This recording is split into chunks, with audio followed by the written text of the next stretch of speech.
Are you wondering if you should go watch the new 3.5 hours Killers of the Flower Moon? I got that and two bonus movies on this week's movie review. I'm Jupe, this is Hempy, and this is ByteSized Talks.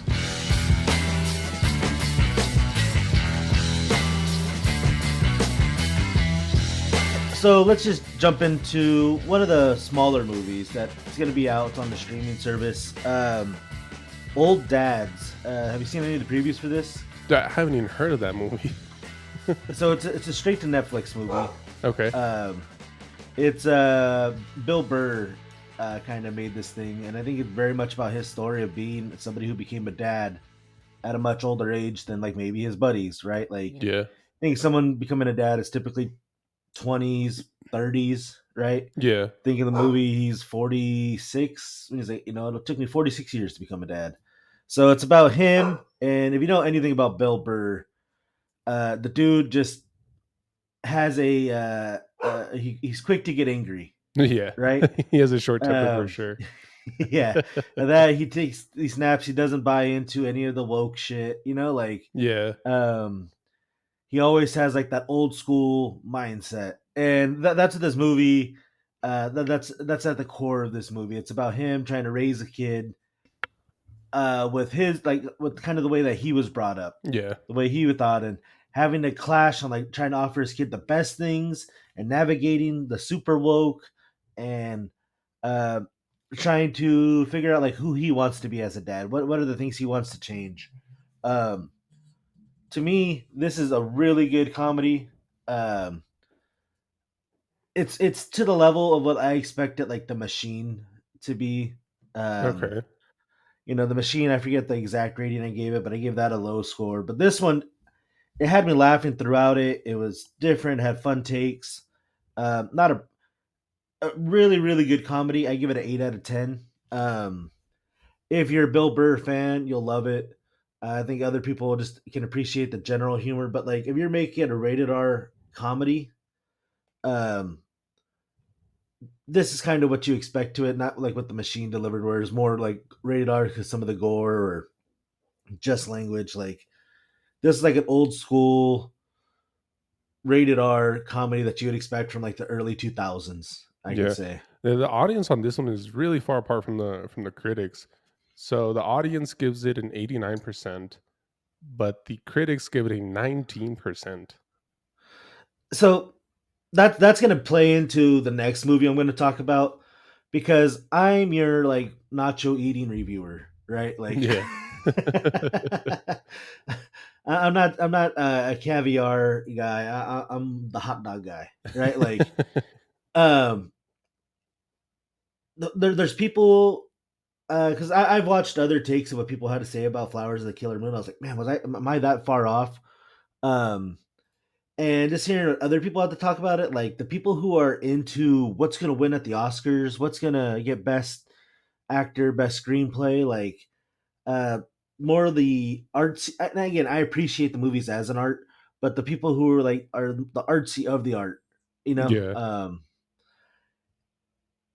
there's I think that's where that clash is coming from the critics because like it's a raunchy comedy, it's coarse language, it's too blunt, it's um and sure, yeah, that's a small market of people who go to the movies. Yeah. I'm talking to the beer drinker, the person who likes going to Buffalo Wild Wings and getting some wings, making a mess. Um that person, that's who my movies review are. I don't get it too far into um the, like some of the nuanced parts of the movies. I watch the trailers and I go to the movies. Yeah. That's kind of where it starts and ends, and then you just whatever supplemental knowledge I just happen to have. But I don't do all the romanticized stuff that like other people do. Which again, that they're doing that for a certain market. But Flowers of the Killer Moon, um, I guess the proper way is like Scorsese. Everybody's Scorsese, they say, right? Scorsese is correct, but Scorsese is supposed. Scorsese is what people say. Scorsese, I guess, is like the proper pronunciation. Huh. Is it Italian or what is Um, it? oh yeah, yeah, Okay. big time Italian. Um, I mean, legendary director. Yeah, Um, that name is up there with Spielberg. You know, yeah, just makes legendary movies. And this is supposed to be like a passion project, I guess. He's been wanting to make for years now. He wanted to make this actually before he made The Irishman, which is a direct to Netflix release. yeah. I think during COVID. Um, but this is a 3.5 hour movie. I'll tell you that the first half of the movie is longer than the second half of the movie. It takes a while to pick up. Yeah, and I get that. Like, it reminds me of one of my favorite shows, like Mine Hunters. Did you ever watch Mine Hunters Yeah, I watched on that. Netflix? The first two episodes are a little slow going, Yeah. and I always say like that's it's building the wood, right? It's growing the wood, um, for the rest of the tree to kind of take shape. And uh, Flowers of the Killer Moon, like again, I have no problem. I knew it was a long movie going into it, um, but it just wasn't.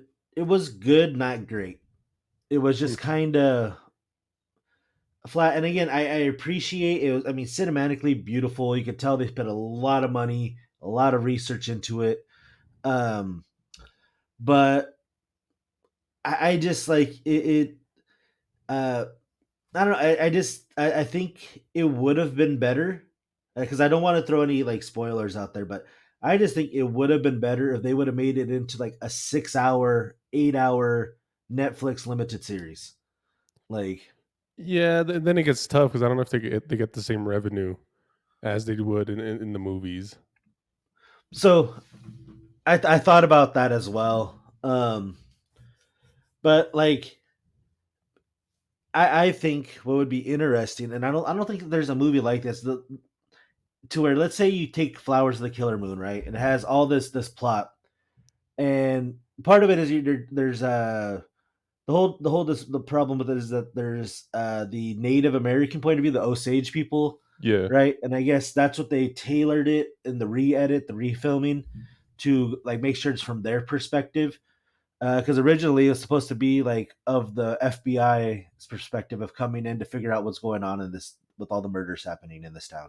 Okay. Um, I think I think that's interesting. What if you made Flowers the Killer Moon like part A, or like the native perspective, and then you made Flowers of the Killer Moon the FBI perspective, to where they're two interlaced movies. Oh, Um, yeah. to where each one should stand alone, and there's going to be some shared scenes, shared plots, but you can't see it all until like you've watched both movies separately. Yeah, that sounds pretty interesting actually, just having, 2 different type of movies and being able to see both perspectives. It'll give you a whole Yeah, more. different worldview to it. Yeah, like more in depth. So it's like, yeah, you're gonna have to go to the movies twice, Yeah. Yeah. right? But I think it could possibly solve, like, how do you tell a movie that needs 6 hours? Yeah. How do you tell that? Because like I think that if they could have cut this down to maybe 2 hours, two or not 2 hours, but like maybe 2.5 hours, 2 hours 45 minutes, and they could have had a more limited view and introduced less characters, less side plot. Uh, but I think they wanted to be respectful to the story, but in that and bringing those things, but not fully illuminating them, Yeah. it just left a lot of like, I guess, like, why'd you even bring that in if you're not going to follow up with it? Yeah. Like, Yeah. um, and I would have liked to see more of the development of these little side strips. Let's go down this little tangent and then come back. Let's see how they fold in. Um, like there was one of the people of the FBI who, like, I think his story would have been immensely interesting to see, and like his perspective and how he was approaching the investigation.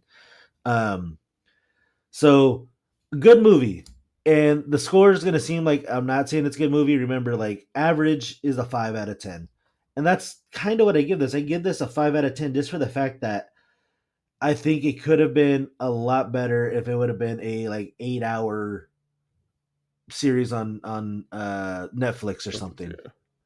Yeah, so Um, for the audience on this one, it's 84%, which is pretty good. The critics give this a 92%. yeah, and I completely get that because again, this is going to be a huge movie when it comes to award time. Um, Yeah, I mean, um, for the cast, Leonardo DiCaprio, Robert De Niro, like it's just got A list all over it. yeah, I'm blanking on her name, Lily something. It's right there, Gladstone. Lily Gladstone. Like she gives a very powerful performance. Um, she'll probably win like best actor, um, or at least she'll definitely be nominated for it. Yeah, But that's the thing, like from an artistic point of view, yeah, great. It's cinematically beautiful. yeah. It tells a story I had never heard of. Um, and so like I appreciated that, but at the same time, I'm like, I bet you there's so many different layers we didn't get to explore.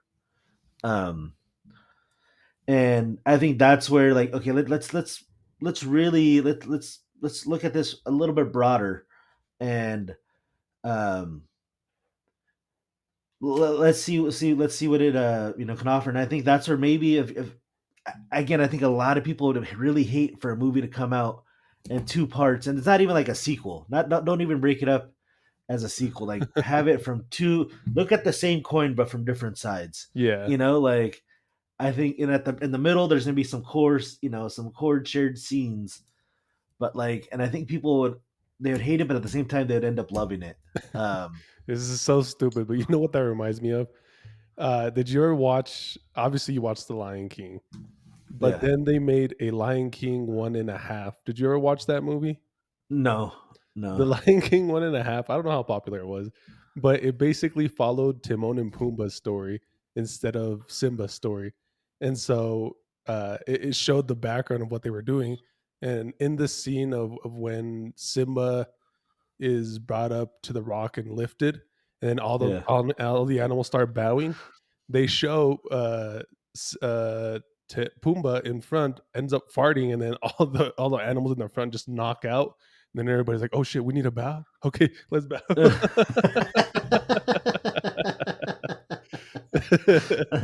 Pretty good. um, but see, like that's a great story of how that affected the other movie, right? And like, Yeah, um, I'm watching the Saw series, and uh, you could tell when they designed like three, four, five, um, those are all fully interlaced movies. yeah, Like they're like, okay, let's this is a success. We have some money, we have some runway.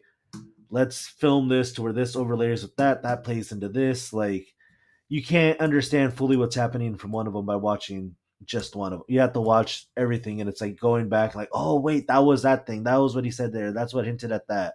yeah, There was a second meaning that we didn't catch the first time.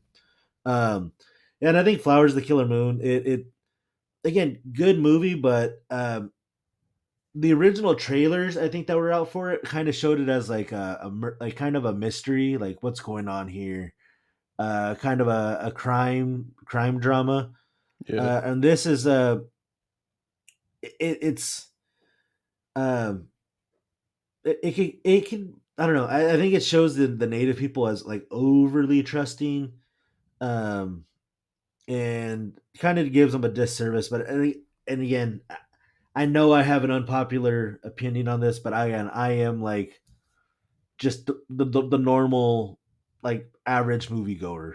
yeah, So like I remember back in the day, it was Siskel and Ebert. That was like the movie review guys. Oh, Siskel and Ebert give this movie two thumbs up, and um, but then they would watch like something like American Pie and be like, this movie was terrible. Da da da. But it's like a lot of people loved American Pie or yeah. Varsity Blue. Like um.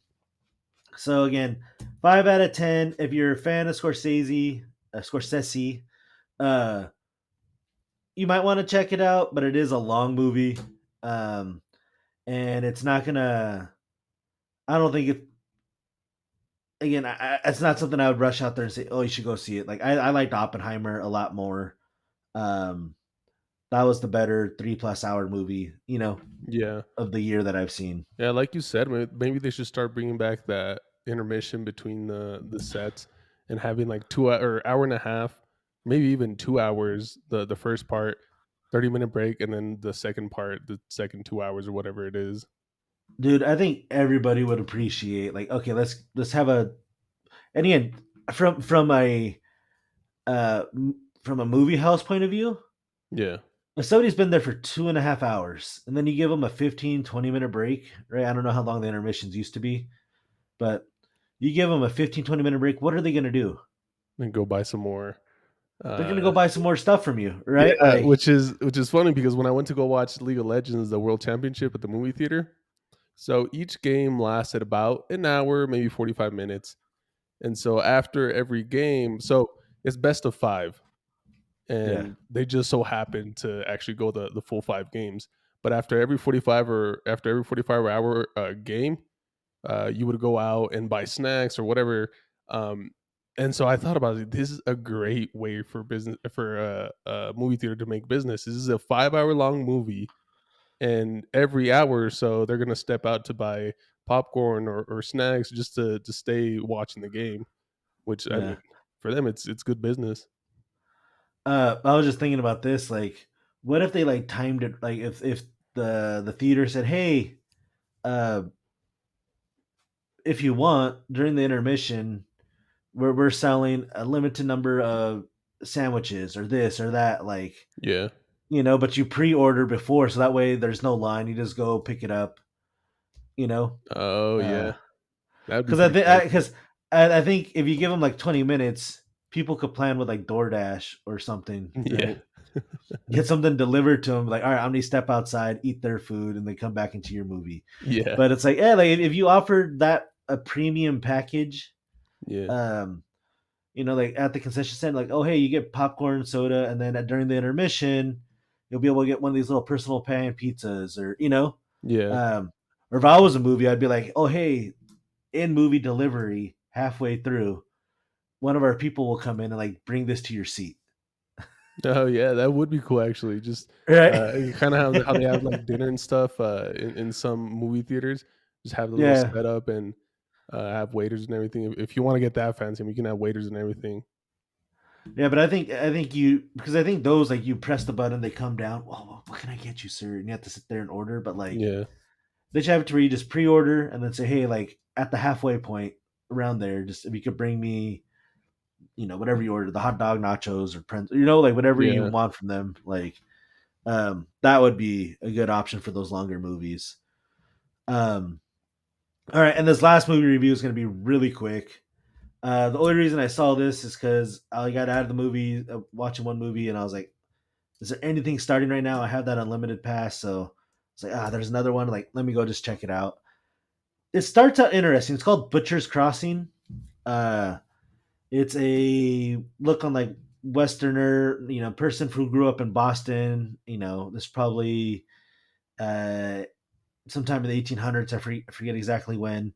Some kid who was supposed to be at Harvard's like, I want to see the world. I need to see what's happening in the West. He goes out to Butcher's Crossing. He wants to go on a buffalo hunt. That's what this town is. They sell hides for people back on the East Coast who have to have a nice buffalo robe. Yeah. Um, and it starts out as that. Part of it starts rolling in like a weird, like psychological, like you're wondering like what's going on, like is something like what's is they're getting cagey and Nicolas Cage. yeah, yeah, seriously. And especially his character, you're like, what the hell is driving? Like, what's his madness? And then Yeah. um it just kind of flounder, like it just doesn't go anywhere. This kind of movie flops around on itself for the rest of the movie. And um at the end they bring in a weird perspective because I think they said like at one point 60 million buffalo used to run free, roam, the plains and stuff. And at one point that got hunted to down to less than 300. Oh, shit. That's what they said. I Yeah. believe that was the number they said. But the population was decimated. Um, and they used to just kill them for their hide, and I think the tongue was a delicacy. No shit. Um, they would Have you just had imagine. cow's tongue? I've never had it, but I know it's popular. Or Yeah. I've probably had like a taco of it, Yeah, I'd you imagine know. something similar to the buffalo tongue. It's pretty good. Uh, so that's the thing. Like that became like a really big delicacy. I know Yeah, this like from historical context, and so imagine killing like 1,000 pound animal just just to for cut its out the tongue. tongue. Its tongue and its Yeah, fur, that sucks. maybe the fur. Like they got to the point where like the fur wasn't valued enough. Oh, Like it wow. wasn't worth.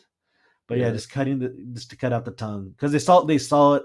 It was viewed as an endless resource, and so at the end they bring in this like they it's like kind of just the little like uh summer like little plot like little text summary yeah, about how like the native people actually work to preserve the buffalo, and they're growing its numbers, and which yeah, is cool, but it's like I think you could have told a story with that better.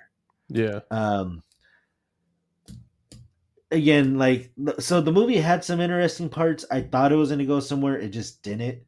um I still think it's better than that movie The Bottoms because that was terrible. But it's right up there on like it just didn't do anything. Right there, like Royal Hotel. I give it a 2 out of 10. Um, it's just not a good So, movie. the audience on this one gives it a 57%, which is average. That's generous. That's so generous. Can you guess what the critics gave it? Oh fuck! I don't. I'm guessing it has to be low, like What's your guess? 30, 30 70% from the critics. for Butcher's Crossing. Yeah. Like, get the fuck out of here. Like, it just like two people in the movie when I was watching it like got up and left. They're like, Yeah, fuck, it's not doing anything. yeah, And again, I think there was a really interesting premise in there. It just wasn't executed properly. Like, yeah. I mean, um, it's probably part of that 70% is probably because, oh yeah, the buffaloes and the way that they're slaughtered and all that. It's very narrative driven. It's probably why it's there. a little guilt. Yeah. Sorry, buffaloes. We'll give you an 8, 7. Yeah. So yeah, if you're gonna watch a movie that's out there, stay home, stream Old Dads if you want a good old fashioned like. Stream old ads. Sounds like a bad OnlyFans page. um, to me, that of the movies I watched, that was the best one, the most enjoyable, especially for the average audience. Killers of the Flower Moon. I would say this: if you really enjoyed watching The Irishman, go watch this. If you just kind of watch The Irishman, you're like, man, this didn't really offer much to me. Um, it was, like it just didn't excite me. You'll probably get a lot of that out of Flowers of the Killer Moon. Um, but and again, I know I have an unpopular opinion based on what other people are putting out there. It's just it is what it is. I'm gonna be honest, and like I really wanted it to be good, um, but it just kind of again. I think they doubled the runtime, put it on Netflix, add those side stories, and it's probably a really good show. Yeah. Really good show, award winning. Um, Still gonna win awards, but I just think there's so much left on the table with that. All So right. And with that, everybody, please like and subscribe down below. And you have anything for them, Gary? yeah, apparently the subscribe button's broken, right? So if you could test it out, let us know. We'd appreciate it. Thank you, everybody. Have a good week.